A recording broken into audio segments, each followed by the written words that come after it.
Hello दोस्तों, जियो गुरुजी classes में आपका स्वागत है। मैं रोहित शर्मा, सब्जेक्ट अपना ज्योग्राफी। देखिए आज का टॉपिक है खनिज संसाधनों का संरक्षण। टॉपिक डालेंगे अपन खनिज संसाधनों का संरक्षण। देखिए इस टॉपिक का मतलब तो आप सब जानते ही हैं, खनिज संसाधनों का संरक्षण। संरक्षण का मतलब होता है सुरक्षा, ठीक है। अब सुरक्षा क्यों आवश्यक है, संरक्षण क्यों आवश्यक है? क्योंकि आपको मालूम होना चाहिए कि खनिज संसाधन एक तरीके से प्राकृतिक स्रोत मान लीजिए, या हम कह दे सकते हैं कि इनको सीमित संसाधन जो कि कभी भी खत्म हो सकते हैं और आने वाले समय में तो खत्म हो ही जाएंगे, क्योंकि जिस प्रकार से हम इसका दोहन कर रहे हैं, खनिजों का दुरुपयोग कर रहे हैं खनिजों का, तो उस हिसाब से तो समय बहुत दूर नहीं है जब हमारे ये संसाधन समाप्त हो जाएंगे।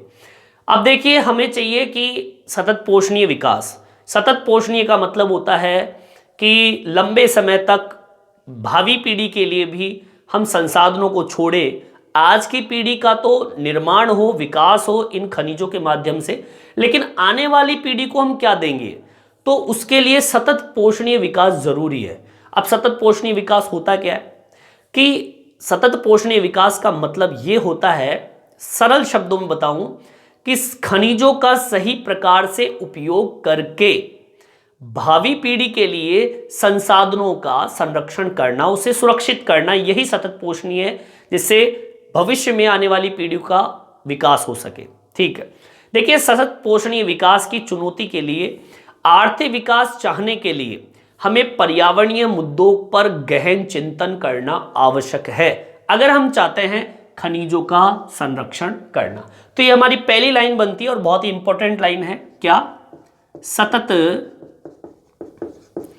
पोषणीय विकास को चुनौती जो भी देता है, ठीक है ना। अब वो चुनौती तो हम जानते ही हैं, दोहन करना। चुनौती के लिए अब हमें क्या करना पड़ेगा? हमें आर्थिक विकास चाहते हो आप लोग, ठीक है, के लिए आर्थिक विकास की चाह के लिए, अगर हम चाहते हैं सतत पोषणीयता के विकास को जो चुनौती दे रहे हैं, उन चुनौतियों के लिए अगर हम आर्थिक विकास की चाह रखते हैं या चाह के लिए हमें पर्यावरणीय जो मुद्दे हैं उन मुद्दों पर क्या करना पड़ेगा? गहन चिंतन करना होगा। ऐसे पार नहीं पड़ेगी, हमें चिंतन करना होगा, हमें खनिजों का सदुपयोग करना होगा। संसाधनों का सर्वाधिक दोहन से एक समस्या पैदा हुई है पर्यावरण की, ठीक है, लिखेंगे संसाधनों के दोहन से पर्यावरणीय समस्याएं पैदा हुई है। ये भैया दोहन से हुआ है, हम खनिजों का लगातार जो दुरुपयोग कर रहे हैं उसकी वजह से पर्यावरण की समस्या पैदा हुई है। अब देखिए सतत पोषणीय विकास, भावी पीढ़ी के लिए संरक्षण आवश्यक। अगर हम चाहते हैं कि आने वाली पीढ़ी के लिए सतत विकास हो तो हमें संरक्षण करना पड़ेगा, ठीक है। लिखेंगे अपन सतत पोषणीय विकास में भावी पीढ़ियों के विकास के लिए संसाधनों का संरक्षण आवश्यक है। हमें संसाधनों के संरक्षण के लिए, आपको संसाधनों का संरक्षण अगर करना है तो उसके लिए हमें क्या करना पड़ेगा? जागरूकता फैलानी पड़ेगी। सतत पोषणीय विकास के अंदर अगर हम चाहते हैं कि भावी पीढ़ी तक विकास हो, आने वाली पीढ़ी को विकास मिले, तो आपको संसाधन का संरक्षण करना होगा। अब कैसे करें संरक्षण? देखिए सतत पोषणीय के विकास के लिए हमें ऊर्जा के वैकल्पिक स्रोत ढूंढने होंगे, ऐसे स्रोत अपनाने होंगे जैसे कि उदाहरण के तौर पर हमारे पास बिजली नहीं है साहब, तो पानी से बिजली बनती है, ठीक है। सौर ऊर्जा का उपयोग कीजिए, पवन ऊर्जा का उपयोग कीजिए, तरंग ऊर्जा का उपयोग कीजिए, भूतापीय ऊर्जा का उपयोग कीजिए। ये ऊर्जाएं कौन सी है? ये असमाप्य ऊर्जा है, कभी समाप्त नहीं होगी। इनका उपयोग हम लगातार करते रहेंगे, खूब उपयोग लो, जबरदस्त तरीके से उपयोग लो, तब भी खत्म नहीं होने वाला। तो हमें क्या करना पड़ेगा? सतत पोषणीय विकास के लिए, सतत पोषणीय विकास के लिए वैकल्पिक ऊर्जा स्रोतों को अपनाना होगा, जैसे सौर ऊर्जा, पवन ऊर्जा, भूतापीय ऊर्जा, तरंग ऊर्जा, जिसे हम महासागरीय ज्वारीय ऊर्जा के नाम से भी जानते हैं। क्योंकि ये ऊर्जा स्रोत असमाप्य है, मतलब कभी समाप्त नहीं होने वाले ऊर्जा स्रोत है, ठीक है। इनका उपयोग करना चाहिए। जब हम सब लोग सौर ऊर्जा का उपयोग करेंगे, पवन ऊर्जा का उपयोग करेंगे, तो पेट्रोल, डीजल, प्राकृतिक गैस की जरूरत ही नहीं है, और जो कि सीमित है, कभी ना कभी खत्म हो जाएगा, ये कभी नहीं खत्म होने वाले। और दूसरी बात, गजब की चीज, ये पर्यावरण प्रदूषण नहीं करते। ये सबसे अच्छी बात यह है इस ऊर्जा के अंदर, पर्यावरण प्रदूषण नहीं होता। जब पर्यावरण प्रदूषण होगा ही नहीं तो हमें नुकसान भी नहीं होगा, ठीक है। चलिए यहां तक आप उतार लीजिए। अब देखिए हमें और किस तरीके से संसाधनों का संरक्षण कर सकते हैं, कौन कौन से तरीके और हैं। देखिए धात्विक खनिज जानते हैं आप लोग, जो कि बहुत ही इंपॉर्टेंट खनिज माने जाते हैं, उनका एक तो सदुपयोग कीजिए।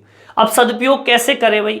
सदुपयोग हम कर सकते हैं, जैसे कि छाजन धातु होती है। छाजन कौन सी धातु होती है? स्क्रब, जो वेस्ट होती है। जैसे मान लीजिए लोहा है, आपने लोहे का उपयोग किया, काटा, अब जो बच गया स्क्रब, जिसे हम बोलते हैं टूटा हुआ, छिला हुआ, कटा हुआ जो स्क्रब होता है, उसका उपयोग कीजिए दोबारा से।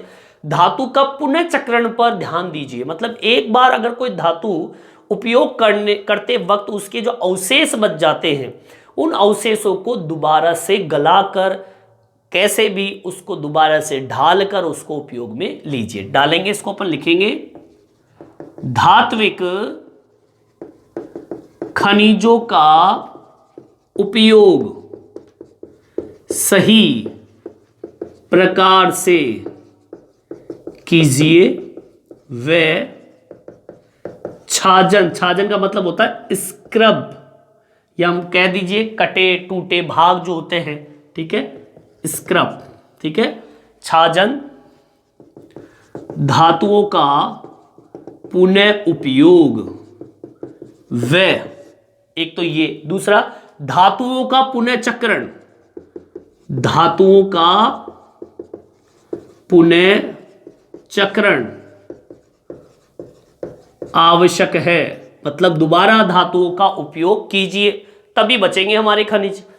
तांबा हो, सीसा हो, चाहे जस्ता हो, धातु को, जो भी धातु असमाप्य है, ठीक है ना, या हम कह दीजिए कि ऐसी धातु का उपयोग करें जो सीमित न हो के असीमित है, ठीक है ना। मतलब ऑप्शन लीजिए, ऑप्शन का मतलब जैसे कि मान लीजिए तांबा है, तांबे का तार है, अब तांबे के तार की जगह अगर एल्युमिनियम का तार उपयोग में आ रहा है तो वो लीजिए ना, तांबे की जरूरत कहां पड़ रही है अपन को। तो तांबा, सीसा, चाहे वो जस्ता हो, धातु की जगह किसी और ऑप्शन को उपयोग में ले सकते हैं अगर इनकी कमी है तो, या इनमें से जिस धातु की कमी है तो हम वैकल्पिक स्रोत ढूंढ सकते हैं, ठीक है। लिख देते हैं अपन तांबा, जस्ता, सीसा में जो धातु असमाप्य है, मतलब असीमित है, उसका उपयोग कीजिए व एक धातु की जगह अगर दूसरी धातु जो असमाप्य है, ठीक है, या कह दीजिए वैकल्पिक बोल सकते हैं अपन, उस धातु का उपयोग करें। ठीक है ना, मतलब ये तांबा जस्ता सीसा में जो धातु असमाप्य है, जो बहुत है, उसका उपयोग कीजिए। दूसरा, एक धातु की जगह अगर दूसरी धातु जो कि असमाप्य है अगर वो काम आ रही है तो उस धातु का उपयोग कीजिए। जैसे उदाहरण दिया मैंने आपको, तांबे की जगह एल्युमिनियम। इसके अलावा अल्प धातु के निर्यात को घटाना चाहिए। अगर मान लीजिए भारत देश में या किसी भी देश में या हमारे क्षेत्र में जो धातु सबसे कम है और अगर उसे बेच रहे हो आप लोग तो गलत है। ठीक है ना, तो उसको रोकिए, आप लोग उसको बेचिए नहीं, उसको उपयोग लीजिए। या हम कह सकते हैं अल्प धातुओं के निर्यात को घटा देना चाहिए, जिससे ताकि वर्तमान में आने वाले समय के अंदर जो लोग आएंगे, पीढ़ी जो आएगी, उसको उसका फायदा मिल सके। ठीक है, लिखेंगे अपन अल्प धातुओं के निर्यात को घटाएं, जिससे आने वाली पीढ़ियों को वो धातु मिल सके, वह विकास हो सके। क्लियर? तो इस तरीके से हम खनिज संसाधनों का संरक्षण कर सकते हैं, खनिजों को बचा सकते हैं। बाकी एक चीज बता दूं, सबसे मोटा अक्षर है जागरूकता। बिना जागरूकता के हम किसी भी संसाधन को नहीं बचा सकते। इसलिए सबसे पहले तो व्यक्ति को जागरूक होना चाहिए।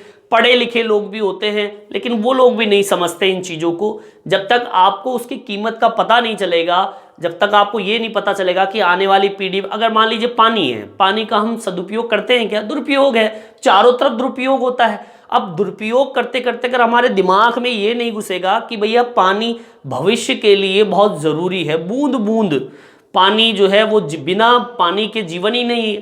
तो इसलिए जब तक जागरूकता नहीं है, लोगों को समझ नहीं आएगी कि भैया खनिज जब तक सुरक्षित नहीं होंगे तो भावी पीढ़ी के लिए विकास संभव नहीं है। तो इसलिए हमें इन सभी चीज़ों का ध्यान रखना चाहिए, तभी हमारे संसाधनों का संरक्षण हो पाएगा। इस वीडियो में इतना ही। ये वीडियो आपको कैसा लगा कमेंट बॉक्स में डाल के ज़रूर बताएं। मेरे चैनल को सब्सक्राइब ज़रूर करें। धन्यवाद।